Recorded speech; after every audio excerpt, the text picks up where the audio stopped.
Hello बच्चों, कैसे हो आप सब। आज हम स्टार्ट करेंगे क्लास 12 में क्वेश्चन बैंक जो कर रहे थे उसमें फिजिक्स का पार्ट सेकंड। अगर अभी तक आपने पार्ट फर्स्ट विजिट नहीं किया हो तो इस कार्ड पर क्लिक करके पार्ट फर्स्ट विजिट कर सकते हैं, जिसमें अपने ऑब्जेक्टिव के 1 से लेकर 50 तक क्वेश्चन किए थे। और आज के पार्ट में अपन रिमेनिंग जो ऑब्जेक्टिव क्वेश्चन है वो सब करने वाले। तो स्टार्ट करते हैं। फर्स्ट क्वेश्चन लेते हैं अपन। फर्स्ट क्वेश्चन दे रखा है कि in an electric communication line the current flow upward भी दे सकते हैं और यहाँ पर जो है वो नॉर्थ डायरेक्शन में भी दे सकते हैं। Considering the earth magnetism negligible the direction of magnetic field. तो देखो, जो अपने ईस्ट वेस्ट नॉर्थ साउथ का रहता है वो कुछ इस तरीके से रहता है। ऊपर की तरफ नॉर्थ, यहाँ पर साउथ, इस तरफ ईस्ट और इस तरफ क्या होता है वेस्ट। ठीक है, यही वजह है कि इस क्वेश्चन में जो दे रखा है कि एक वायर है उसमें करंट की डायरेक्शन अपवर्ड है। अब यहाँ पर अपवर्ड भी दे सकते हैं और अपवर्ड बोले तो नॉर्थ डायरेक्शन में, ऐसा भी लिख सकते हैं। अब मैग्नेटिक फील्ड की अपन को डायरेक्शन फाइंड करनी है, तो वो अपन कैसे फाइंड करेंगे, वो अपन राइट हैंड थंब रूल से फाइंड करेंगे। थंब जो होगा वो अपन किस डायरेक्शन में पॉइंट करेंगे, करंट की डायरेक्शन में पॉइंट करेंगे। तो जो कर्ल फिंगर की डायरेक्शन जो होगी, जो कि कुछ इस तरीके से होगी, वो किसकी डायरेक्शन को शो करेगा, वो अपने डायरेक्शन को शो करेगा किसके, मैग्नेटिक फील्ड के। तो जो मैग्नेटिक फील्ड की डायरेक्शन आएगी वो क्या आएगी, ईस्ट की तरफ। किसकी तरफ आ जाएगी, ईस्ट की तरफ। ठीक है, ये इस चीज पे भी डिपेंड करेगा कि आप किस तरफ से ऑब्जर्व कर रहे हैं। तो यहां पर ये कह रहा है कि जो अपन को जो है जो डायरेक्शन लगानी है वो लाइन के ऊपर की तरफ से निकालनी है। तो ऊपर की तरफ के हिसाब से ईस्ट आएगा, अगर यही नीचे की तरफ से बोलते तो वेस्ट आता। नेक्स्ट है the phase difference between the induced EMF and magnetic flux linked with a coil rotating in a uniform magnetic field, वो क्या होगा। फेज डिफरेंस निकालना, किस किस के बीच में निकालना है अपन को, फाई और ई के बीच में। ई क्या होती है, एप्सिलॉन। एप्सिलॉन किसे कहते हैं, अपने इंड्यूस ईएमएफ को कहते हैं। तो देखो, फाई का जो फॉर्मूला होता है वो होता है बी ए कॉस ओमेगा टी, आप जानते होंगे। और एप्सिलॉन या ईएमएफ का फॉर्मूला होता है B A omega sine omega T. यहाँ पर B A W N sine omega T भी आपने सुन रखा होगा, जहाँ एन क्या होगा, नंबर ऑफ टर्म्स होंगे। इसको याद रख सकते हैं 52 साइन ओमेगा टी से। जो भी है, इसमें आ रहा है कॉस और इसमें आ रहा है साइन। तो अपन को अगर फेज डिफरेंस निकालना है तो दोनों में से किसी एक को कन्वर्ट करना पड़ेगा। तो अपन E B A W sine omega T को कॉस के फॉर्म में लिख देते हैं। तो क्या हो जाएगा, B A W cos omega T minus pi by 2। अब अगर मैं फाई और ई के बीच में देखूं, ये है बी ए कॉस ओमेगा टी, यहाँ पीछे का क्या है, कॉस ओमेगा टी, और यहाँ है cos omega T minus pi by 2। तो कितने का फेज डिफरेंस हो जाएगा, पाई बाई 2 का हो जाएगा। किसका हो जाएगा, पाई बाई 2 का। नेक्स्ट अपना क्वेश्चन है कि question number 53, if in a coil with 2 × 10⁻³ coefficient of self inductance. मतलब ये जो दे रखा है वो क्या दे रखा है, कोफिशिएंट ऑफ सेल्फ इंडक्टेंस बोले तो एल दे रखा है। तो अपन नोट कर लेते हैं कि एल कितना दे रखा है, 2 × 10⁻³ एच। एच क्या होता है, हेनरी। हेनरी किसकी यूनिट होती है, अपने सेल्फ इंडक्टेंस के कोफिशिएंट की। आगे दे रखा है कि करंट फ्लो फॉर 0.1 सेकेंड। जो करंट है वो कितने टाइम पीरियड के लिए फ्लो हो रही है, 0.1 सेकेंड के लिए। तो डेल्टा टी कितना दे रखा है, 0.1 सेकेंड, ये भी नोट कर लेते हैं। At constant rate by 1 ampere, जो करंट है वो कितनी है, 1 एम्पियर। तो ये आई दे देते हैं 1 एम्पियर, ये भी अपन ने नोट कर दिया। और कह रहा है इंड्यूस ईएमएफ निकालो। तो इंड्यूस ईएमएफ अपन इस फॉर्मूले से निकाल सकते हैं, माइनस एल डेल्टा आई अपॉन डेल्टा टी। एल की जगह पर एल का फॉर्मूला रख देंगे, आई की जगह 1 रख देंगे और डेल्टा टी की जगह 0.1 लिख देंगे। तो क्या आंसर आ जाएगा अपना 0.02। और ईएमएफ की यूनिट क्या होती है, वोल्ट। तो क्या आ जाएगा 0.02 वोल्ट। ठीक है, नेक्स्ट अपने क्वेश्चन है कि 54 क्वेश्चन है, current lags behind the voltage by a phase difference of pi by 2। Current जो है वो वोल्टेज से पाई बाई 2 पीछे है। अब बताओ सर्किट कौन सा होगा। तो देखो, अपने जो एसी वाला चैप्टर है उसमें एक अपने सर्किट है जो ओनली आर रखता है, एक है जिसमें ओनली एल है, एक है जिसमें ओनली सी है, एक है जिसमें एल सी है, एक जिसमें एल आर है, एक में सी आर है, एक में एल सी आर है। तो यहाँ पर आपको ये पता करना है कि कौन सा ऐसा सर्किट था जिसमें करंट जो है वो वोल्टेज से पीछे, और वो भी कितने से, पाई बाई 2 से ही पीछे। तो ऐसा कौन सा होता है सर्किट जिसमें सिर्फ एल लगा होता है, ओनली इंडक्टेंस लगा होता है, वो सर्किट होगा। ठीक है, सेकंड ऑप्शन हो जाएगा। नेक्स्ट है ओमेगा एल या एल ओमेगा की यूनिट क्या होगी, यूनिट ऑफ ओमेगा एल। तो देखो यही वाले एसी वाले चैप्टर में ही अपने दो चीज़ें आती है, एक तो आती है एक्सएल और एक्ससी, और इन दोनों की यूनिट जो होती है वो क्या होती है, ओम ही होती है। और एक्सएल आपको पता हो, एक्सएल किसके बराबर होता है, ओमेगा एल के बराबर। तो ओमेगा एल की यूनिट क्या होगी, ओम होगी। क्या होगी, ओम। यही अगर अपन को 1/ओमेगा सी की यूनिट पूछ लेते तो भी क्या होती है, ओम, क्योंकि वो एक्सी के बराबर होता है। लेकिन अगर अपन को ओमेगा सी की यूनिट पूछ लेते तो वो ओम इनवर्स के बराबर हो जाती। क्यों, क्योंकि 1/ओमेगा सी इक्वल टू ओम होता, तो ओमेगा सी की क्या हो जाती, ओम इनवर्स। अगर वो पूछते तो ये आंसर होता। नेक्स्ट अपने क्वेश्चन है कि यूनिट ऑफ रूट एलसी। अब देखो ये जो क्वेश्चन आपकी क्वेश्चन बैंक पे दे रखा है, इसमें से जो 4 ऑप्शन दे रखे हैं, चारों ही ऑप्शन रॉन्ग है। अगर ये क्वेश्चन ऐसे होता कि यूनिट बतानी है 1/√LC की, तब तो आंसर हो जाएगा हर्ट्ज। क्या हो जाएगा, हर्ट्ज आंसर हो जाएगा। लेकिन ये होने के लिए आपको क्वेश्चन में ऐसे दे रखा होना चाहिए 1/√LC। यहां पे क्वेश्चन दे रखा है कि रूट एलसी की यूनिट क्या होती है, तो रूट एलसी की यूनिट होगी सेकंड। क्या होगी, सेकंड। और 1/√LC की क्या होगी, सेकंड इनवर्स, जिसे अपन क्या लिख सकते हैं, हर्ट्ज भी लिख सकते हैं। तो क्वेश्चन अच्छे से देखिए कि क्या है। आपके बुक के पीछे जब क्वेश्चन दे रखा है तो उसमें दे रखा है कि 1/√LC की यूनिट क्या है, तो वो हर्ट्ज होगी। यहां पर क्वेश्चन पूछा है कि रूट एलसी, तो क्या होगी, सेकंड। नेक्स्ट है power factor of pure inductor और प्योर कैपेसिटर सर्किट का क्या होता है। तो देखो पावर फैक्टर को अपन किससे डिनोट करते हैं, cos फाई से। किससे फाइंड करते हैं, cos फाई से। और यहाँ फाई की जगह अपन को फेज डिफरेंस पुट करना है। तो चाहे प्योर इंडक्टर हो या प्योर कैपेसिटर हो, दोनों ही केस में जो फाई जो होता है वो कितना होता है, π/2, और cos π/2 कितना होता है, 0। तो आंसर क्या आ जाएगा इसका, 0 आंसर हो जाएगा। क्योंकि पावर फैक्टर cos फाई निकालना होगा, फाई की जगह π/2 लिखेंगे, क्योंकि प्योर इंडक्टर में भी फेज डिफरेंस π/2 का होता है, प्योर कैपेसिटर में भी कितना होता है, π/2। नेक्स्ट अपना जो क्वेश्चन है वो है कि अपन को दे रखी है इक्वेशन कि I equal to Im sine omega T minus π/2 in flowing AC circuit if alternate voltage जो है वो V दे रखा है, कितना दे रखा है, Vm साइन ओमेगा टी। तो कंज्यूम पावर कितनी होगी। अब देखो पावर अपन कैसे निकालते हैं, पावर निकालने का फॉर्मूला होता है Vm Im cos फाई। क्या करना होता है अपन को, Vm और Im की वैल्यू पुट करके cos फाई से करना होता है। अब Vm और Im की वैल्यू बाद में पुट करेंगे, पहले cos फाई पे फोकस करते हैं। फाई की जगह क्या पुट करना है, फेज डिफरेंस। तो देखो यहां पर है V में है साइन ओमेगा टी और I में है साइन ओमेगा टी माइनस π/2। इसका मतलब फाई की वैल्यू कितनी हो गई, π/2। फेज डिफरेंस कितने का है, π/2। फिर cos फाई निकालूंगा तो cos π/2 कितना हो जाएगा, 0। और जब इस फॉर्मूले में 0 पुट करूंगा तो आंसर कितना आ जाएगा, 0। इसका मतलब पावर कितनी हो जाएगी, 0 हो जाएगी। ठीक है, पावर लॉस कितना हो जाएगा, 0। ठीक है, 0 आंसर होगा। नेक्स्ट अपने क्वेश्चन पे चलते हैं 59। The ratio of current flowing across a primary and secondary of a 100% efficient transformer is 1.4 1:4, sorry 1.4 नहीं, 1:4। क्या दे रखा है, रेशियो दे रखा है। किस किस में दे रखा है कि प्राइमरी कॉइल में और सेकेंडरी कॉइल में जो करंट ट्रांसफर हो रही है या करंट फ्लो हो रही है उसका रेशियो दे रखा है, कितना दे रखा है, 1:4। और साथ में दे रखा है कि ट्रांसफॉर्मर की जो एफिशिएंसी है वो 100% है। तो what will be the ratio of voltage, ratio of voltage अपन को क्या करना है, बताना है। अब अच्छे से समझना है इस क्वेश्चन को। सबसे पहले देखो इस तरफ देखते हैं। अगर नीटा जो कि क्या है, एफिशिएंसी, अगर वो 100% है तो इसका मतलब है पी आउटपुट जो होगा वो पी इनपुट के क्या होगा, बराबर होगा। ठीक है, पी आउटपुट बोले तो सेकेंडरी कॉइल और पी इनपुट बोले तो प्राइमरी कॉइल। अब पी का फॉर्मूला क्या होता है, वी इंटू आई। तो P output I output, we input और आई इनपुट। ठीक है, यहाँ पे क्या होगा, वी आउटपुट आई आउटपुट। ठीक है, पी नहीं, वी आउटपुट आई आउटपुट, और यहाँ पर क्या होगा, वी इनपुट आई इनपुट। अब आउटपुट सर्किट कौन सा होता है, जो सेकेंडरी का होता है। तो इसको लिख देंगे V S I S equal to क्या हो जाएगा, वी पी आई पी।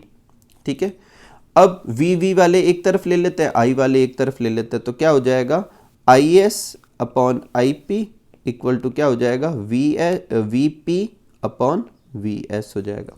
अब यहाँ क्वेश्चन में अपन को करंट का रेशियो दे रखा है, और वो भी किसका दे रखा है, प्राइमरी और सेकेंडरी का।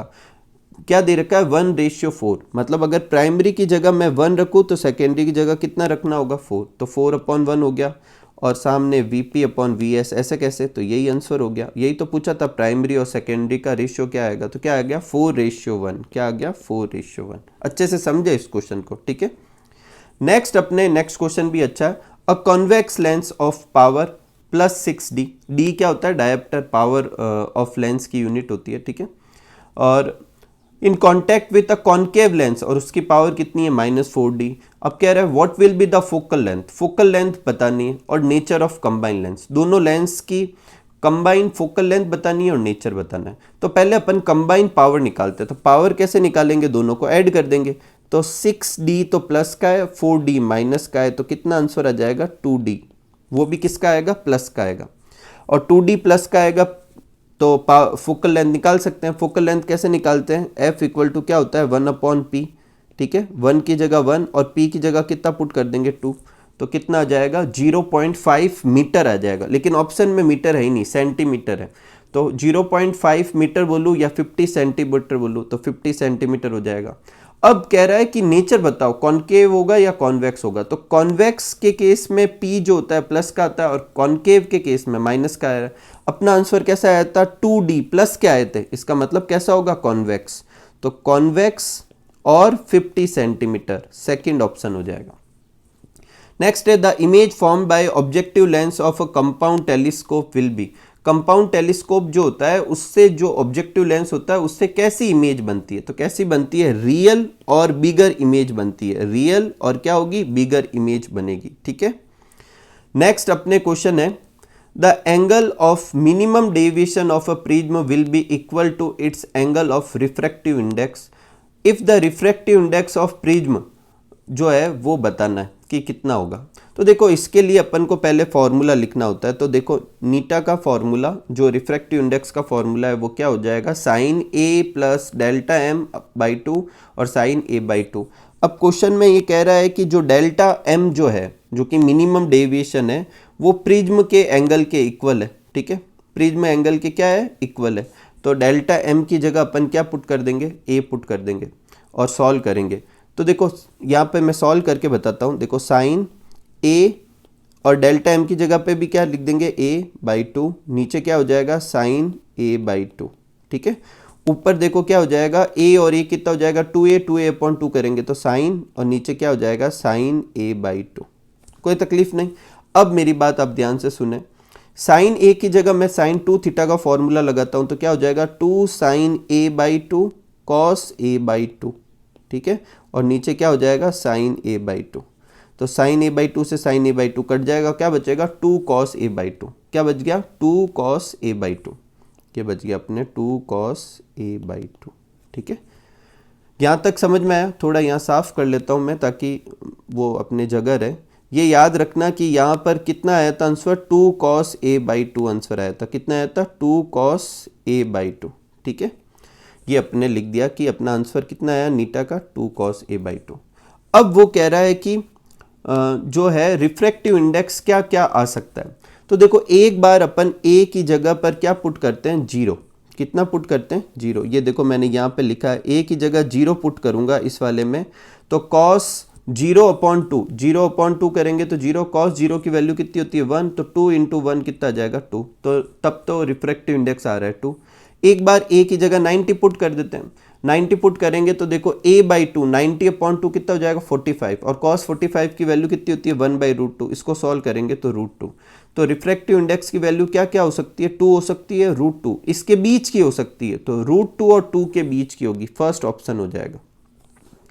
नेक्स्ट अपने क्वेश्चन है कि इन रिफ्लेक्टिव टाइप ऑफ जो टेलीस्कोप होता है उसमें ऑब्जेक्टिव लेंस जो होता है वो कौन सा यूज करते हैं। तो कौन सा यूज करते हैं, सॉरी ऑब्जेक्टिव की जगह अपन क्या यूज करते हैं, तो वहाँ पर यूज करते हैं कॉन्केव मिरर। क्या यूज करते हैं, मिरर। देखो ये रिफ्लेक्टिव टाइप का टेलीस्कोप है, इसमें कौन सी चीज़ यूज करते हैं, कॉन्केव मिरर यूज करते हैं। नेक्स्ट है if an object is situated at infinite, एक ऑब्जेक्ट इनफाइनाइट पे सिचुएटेड है और इमेज जो है वो 25 सेंटीमीटर पे बन रही है, वो भी कॉन्वेक्स लेंस से, तो फोकल लेंथ बतानी। तो देखो एकदम सिंपल सा है, जब ऑब्जेक्ट इनफाइनाइट पे होता है तो जो इमेज बनती है वो कहाँ बनती है, फोकस पे बनती है। और ये कह रहा है कि इमेज बन रही है 25 सेंटीमीटर पे, इसका मतलब 25 सेंटीमीटर पे फोकस है, और फोकस की जो डिस्टेंस होती है वही फोकल लेंथ होती है, तो ये 25 सेंटीमीटर ही क्या हो जाएगी, फोकल लेंथ हो जाएगी। नेक्स्ट है when a white light fall on a prism which colour show minimum deviation. अब देखो इसका आंसर देखते हैं। देखो देखो मिनिमम डेविएशन जो होता है वो वेवलेंथ पे डिपेंड करता है। वेवलेंथ जितनी ज़्यादा डेविएशन उतना ही कम। तो ये कह रहा है मिनिमम डेविएशन कौन शो करेगा, जिसका डेविएशन सबसे कम होगा उसकी वेवलेंथ सबसे ज़्यादा होगी। अब आपको पता ही है स्पेक्ट्रम में क्या होता है, विबग्योर। क्या होता है, विबग्योर। तो इसमें सबसे ज़्यादा वेवलेंथ किसकी होती है, रेड की। तो सबसे कम डेविएशन किसका होगा, रेड का। तो आंसर क्या हो जाएगा इसका, रेड। ठीक है। नेक्स्ट क्वेश्चन अपन लेते हैं। In a Young's double slit experiment monochrome light जो है वो सोर्स की तरह यूज हो रही है। The shape of fringes on the screen will be. Fringes का शेप कैसा होगा, तो शेप कैसा होगा, हाइपरबोला होगा। क्या होगा, हाइपरबोला। 4 ऑप्शन है, लाइन, पैराबोला, सर्कल और हाइपरबोला। तो क्या होगा, हाइपरबोला। नेक्स्ट है, in Young double slit experiment if the ratio of the width of the slits are 4:9। जो विड्थ का रेशियो है वो 4:9 दे रखा है। और क्या फाइंड करनी है अपन को, मिनिमम और मैक्सिमम जो इंटेंसिटी का रेशियो अपन को क्या करना है, फाइंड करना है। फ्रीक्वेंसी का नहीं करना, मिनिमम और मैक्सिमम इंटेंसिटी का अपन को क्या फाइंड करना है, रेशियो फाइंड करना है। अब मेरी बात आप ध्यान से सुने। जो विड्थ की रेशियो दे रखी है, क्या दे रखा है, W1/W2, वो कितना दे रखा है, 4/9। जो विड्थ का रेशियो होगा वही इंटेंसिटी का भी रेशियो होगा। तो इंटेंसिटी का रेशियो क्या हो गया, 4/9।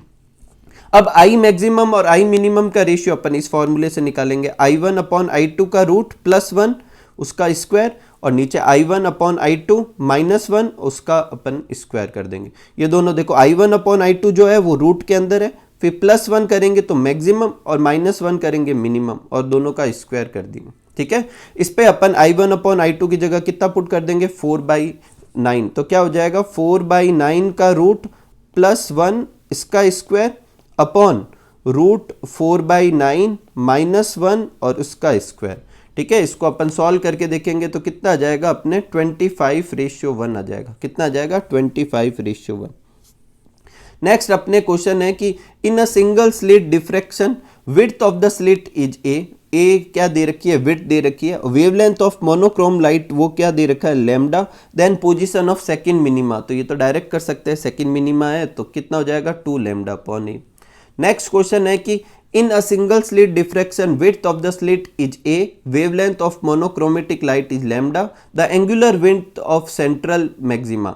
एंगुलर विड्थ क्या होगी, तो इसका भी आंसर क्या होगा, 2λ/a हो जाएगा। नेक्स्ट है अपने क्वेश्चन है कि in a astronomical telescope diameter of aperture is d and wavelength of light जो यूज कर रहे हैं वो क्या है, लैम्डा।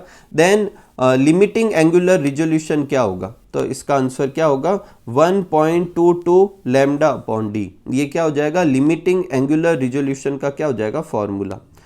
नेक्स्ट क्वेश्चन लेते हैं। Which diagram is for the refracted wave front if incident wave front is. Incident wave front दे रखा है, आपको पूछ रहा है कि रिफ्रैक्टेड वेव फ्रंट कौन सा होगा। तो देखो ऊपर रिफ्रैक्टिव इंडेक्स दे रखा है 1 और नीचे दे रखा है √2। इसका मतलब ऊपर कम है और नीचे ज़्यादा। इसका मतलब नीचे कैसा मीडियम है, डेंस मीडियम है। और लाइट जब रेयर से डेंस मीडियम में जाएगी तो क्या होगी, नॉर्मल की तरफ बेंड होगी। इसका मतलब जो एंगल जो होगा वो कम हो जाएगा। तो कौन सा होगा, ये दोनों तो कैंसिल आउट हो जाएंगे, ये दोनों बचेंगे 30 वाले। अब इसमें से अगर ये वेव फ्रंट ऐसे आ रहा है तो ऐसे तो जा नहीं सकता जैसा कि इसमें शो कर रखा है। तो क्या आंसर होगा, सेकंड आंसर हो जाएगा। नेक्स्ट आगे लेते हैं अपन, क्वेश्चन नंबर 72 करते हैं। देखो इस क्वेश्चन में क्या है, ये दे रखा है कि the energy of a photon of a light beam A is twice the energy of photon of light B and the ratio of their momentum.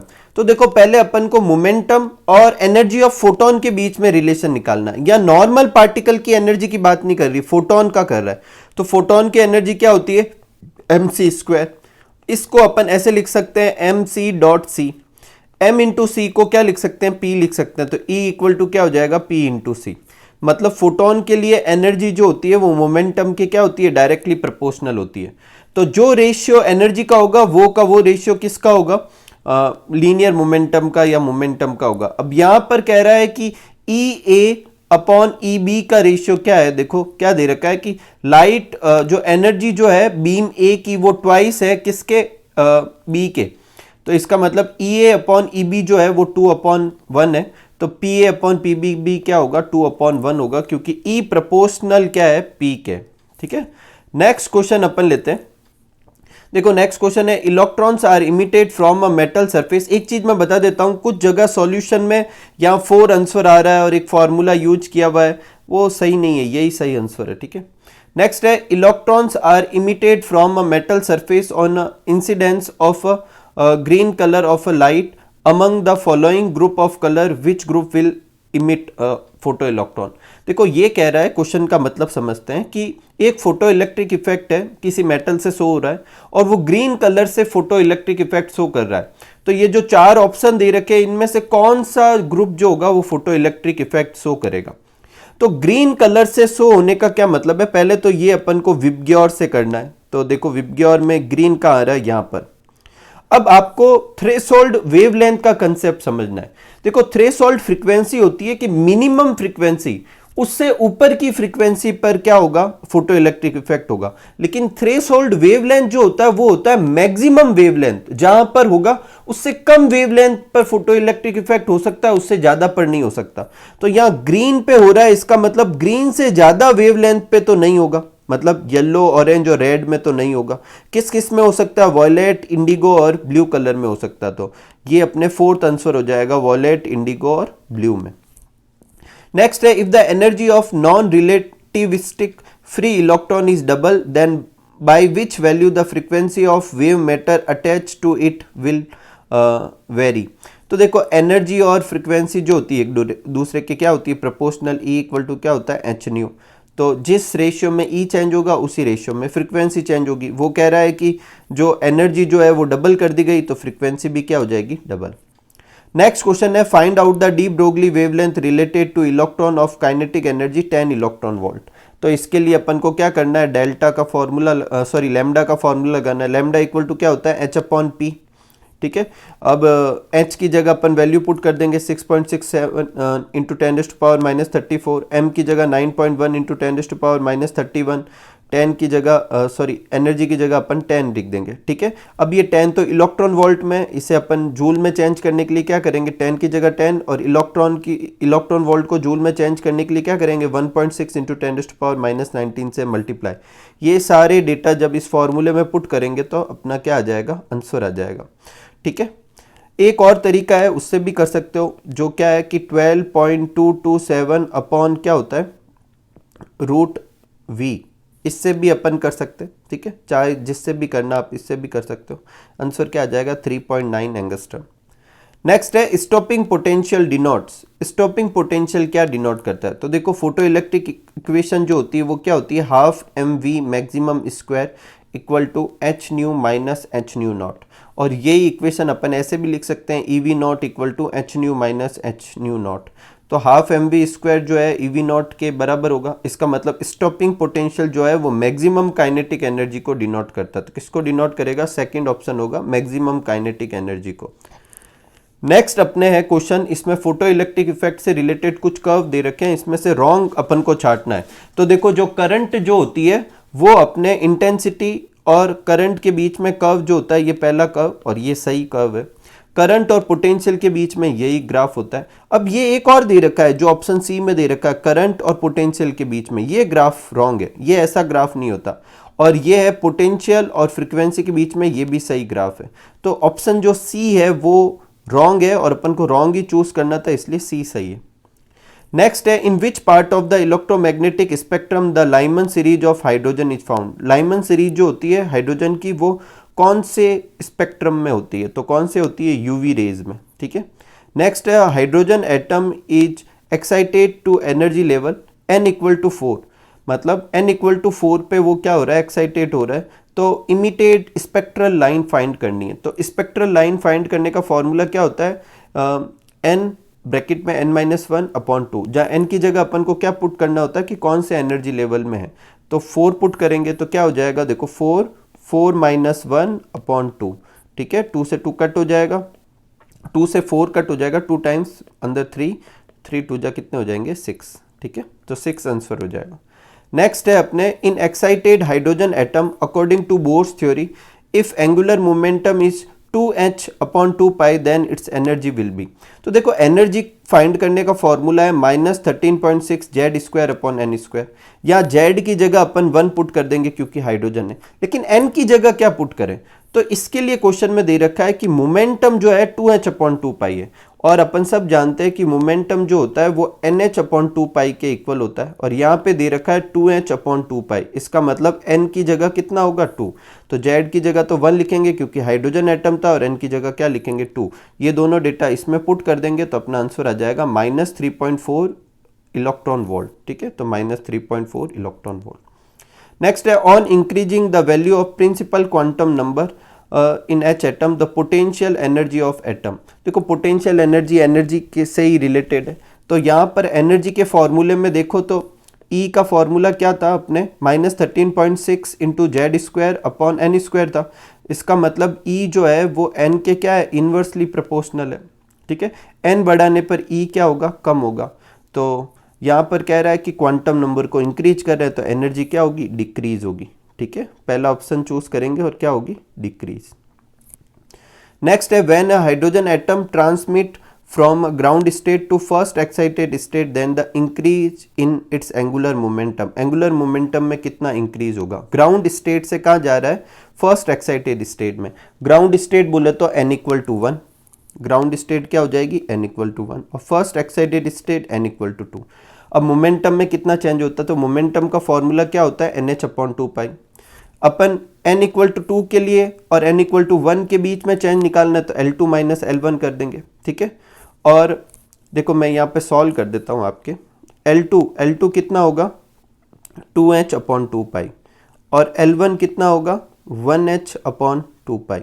ठीक है, तो दोनों में चेंज कितना हो जाएगा, L2 माइनस L1 करेंगे तो इन दोनों में से माइनस कर देंगे। 2h अपॉन 2 पाई में से 1h अपॉन 2 पाई माइनस कर देंगे तो कितना रहेगा, h अपॉन 2 पाई। ठीक है, अब यहाँ h की जगह h की वैल्यू, 2 की जगह 2 और पाई की जगह पाई की वैल्यू पुट कर देंगे तो आंसर आ जाएगा 1.05 इंटू 10⁻⁻37। ठीक है, h की जगह 6.6 इंटू 10⁻⁻34। ठीक है, 2 की जगह 2, पाई की जगह 3.14, तो क्या आंसर आ जाएगा 1.05 इंटू 10⁻⁻34 जूल इंटू सेकेंड। ठीक है, ये आंसर हो जाएगा। Next, the minimum energy required to remove a hydrogen atom from its ground state. Ground state से रिमूव करने के लिए क्या चाहिए, तो पहले तो अपन ग्राउंड स्टेट में एनर्जी निकालेंगे। एनर्जी निकालने का फॉर्मूला क्या होता है, -13.6 Z square upon N square. ठीक है, जेड की जगह 1 क्योंकि हाइड्रोजन एटम है, एन की जगह 1 क्योंकि ग्राउंड स्टेट है, तो क्या आंसर आ जाएगा -13.6 इलेक्ट्रॉन वोल्ट आ जाएगा। अब इसको अगर यहाँ से हटाना है तो कितनी एनर्जी देनी पड़ेगी, इतनी कितनी एनर्जी दे देंगे पॉजिटिव में, तो टोटल एनर्जी कितनी हो जाएगी अपने 0, और वो फ्री हो जाएगा तो +13.6 आंसर हो जाएगा।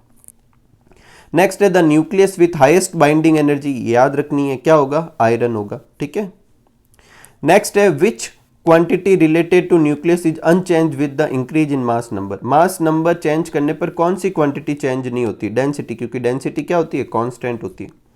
नेक्स्ट है which one of the following is not a electromagnetic wave. कौन सी इलेक्ट्रोमैग्नेटिक वेव है, ना कि not. Which one of the following is electromagnetic wave, कौन सी इसमें से इलेक्ट्रोमैग्नेटिक वेव है, तो गामा रेज जो होती है वो क्या होती है, इलेक्ट्रोमैग्नेटिक वेव होती है। ये नहीं होगी, अल्फा भी नहीं होगी, बीटा भी नहीं होगी, और कैथोड भी नहीं होगी। नेक्स्ट है डेंसिटी ऑफ न्यूक्लियस। तो डेंसिटी ऑफ न्यूक्लियस अभी अपन ने बोला था कि डेंसिटी ऑफ न्यूक्लियस क्या होती है, कांस्टेंट चीज है, और कांस्टेंट चीज तो किसी पे डिपेंड नहीं करेगी, तो डी ऑप्शन चूज करेंगे। ठीक है, नेक्स्ट है 1 AMU। AMU क्या होता है, एटॉमिक मास यूनिट, तो ये किसकी यूनिट है, मास की, तो ये मास से रिलेटेड है। नेक्स्ट है relation between radius and atomic mass number. तो क्या रिलेशन होता है, आर रेडियस जो होती है R0 a की पावर 1/3। ठीक है, तो R प्रोपोर्शनल क्या होगा, a की पावर 1/3, तो ये फोर्थ आंसर हो जाएगा।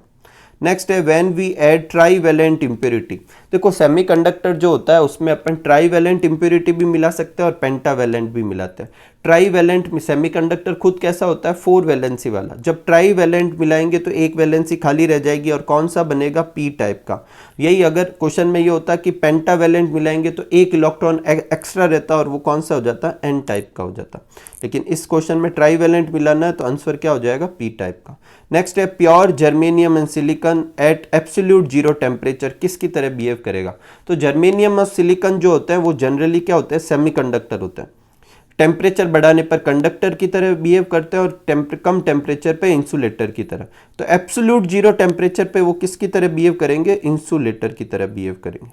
नेक्स्ट है number of PN diode in half wave rectifier. Half wave rectifier कौन सा होता है, जो अल्टरनेटिंग करंट की हाफ साइकिल को डायरेक्ट करंट में कन्वर्ट कर सकता है। फुल वेव रेक्टिफायर कौन सा होता है, जो पूरी वेव को कन्वर्ट करता है। फुल वेव रेक्टिफायर में 2 डायोड यूज करते हैं, हाफ वेव में 1 डायोड यूज करते हैं। तो इसका आंसर क्या होगा, 1। नेक्स्ट है output of following NOR gate. NOR gate का अपन को आउटपुट बताना है। तो देखो यहाँ पर ये सॉर्टिंग की हुई है, तो यहाँ पर अगर मान लो जैसे यहाँ पर 1 पास करते हैं तो यहाँ पर भी 1 जाएगा और यहाँ पे भी 1 जाएगा। अगर मान लो यहाँ से 0 पास करेंगे तो दोनों इनपुट 0 होंगे क्योंकि एक ही इनपुट दोनों में जा रहा है। अब नॉर है, नॉर में पहले और ऑपरेशन लगाना फिर उसका इन्वर्स कर देना। तो 1 और 1 का और क्या होता है, 1 और 1 का उल्टा करेंगे तो क्या हो जाएगा, 0। जब 0 पास करेंगे तो 0 और 0 क्या हो जाएगा, 0 और 0 का उल्टा करेंगे 1। इसका मतलब जब 1 पास किया था तो 0 मिला, जब 0 पास करेंगे तो 1 मिला। तो इसका मतलब ये इनवर्स की तरह बिहेव कर रहा है। तो ए बार ये आंसर हो जाएगा। बार का क्या मतलब होता है, उल्टा। नेक्स्ट है which configuration of junction transistor used as amplifier. तो देखो एम्पलीफायर की तरह अपनी बुक में कॉमन बेस और कॉमन इमीटर 2 दिखाए हुए होते हैं, लेकिन एक्चुअल में एम्पलीफाई करने के लिए कौन सा यूज करते हैं, कॉमन इमीटर यूज करते हैं। नेक्स्ट है current gain in common base configuration क्या होता है। तो करंट गेन होता है 1 से कम, और 1 से कम होता है, यही वजह है कि अपन कॉमन इमीटर जो है एम्पलीफायर की तरह यूज करते हैं, ना कि कॉमन बेस।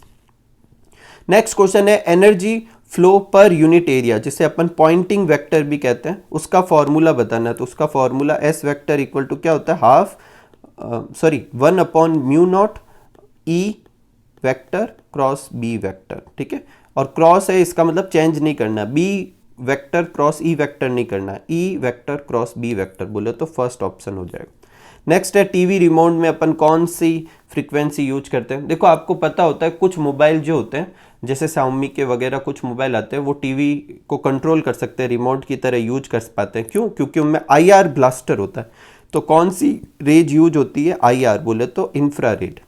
नेक्स्ट है which electromagnetic wave use for food preparation. तो जो अपने घरों में होता है उसे क्या कहते हैं, माइक्रोवेव का ओवन कहते हैं। तो इसका मतलब वो कौन सी यूज करते हैं, माइक्रोवेव। वैसे इंफ्रारेड भी यूज कर सकते हैं, लेकिन या तो ऑप्शन में है नहीं, तो माइक्रोवेव होगा। नेक्स्ट अपने लास्ट क्वेश्चन है आज का कि ये एक डायग्राम दे रखा है, इसमें एक्स की जगह पर क्या आएगा। पहला यहाँ पे दे रखा है रिसीविंग एंटीना, यहाँ पे दे रखा है कि एम्पलीफायर है, यहाँ पे IF स्टेज है, एम्पलीफायर है, आउटपुट है। तो इसकी जगह क्या आएगा, तो इसकी जगह आएगा डिटेक्टर। क्या आएगा, डिटेक्टर। इसी के साथ अपने ऑब्जेक्टिव क्वेश्चन जितने भी थे सारे कंप्लीट होते हैं। उम्मीद करूंगा कि आज का वीडियो आपके लिए हेल्पफुल भी रहा हो और आपको अच्छे से समझ में भी आया हो। तो मिलते हैं अगले वीडियो में, तब तक आप सब लोग खूब सारा हार्डवर्क कीजिए, खूब खुश रहिए, खूब मस्त रहिए। Thank you for watching.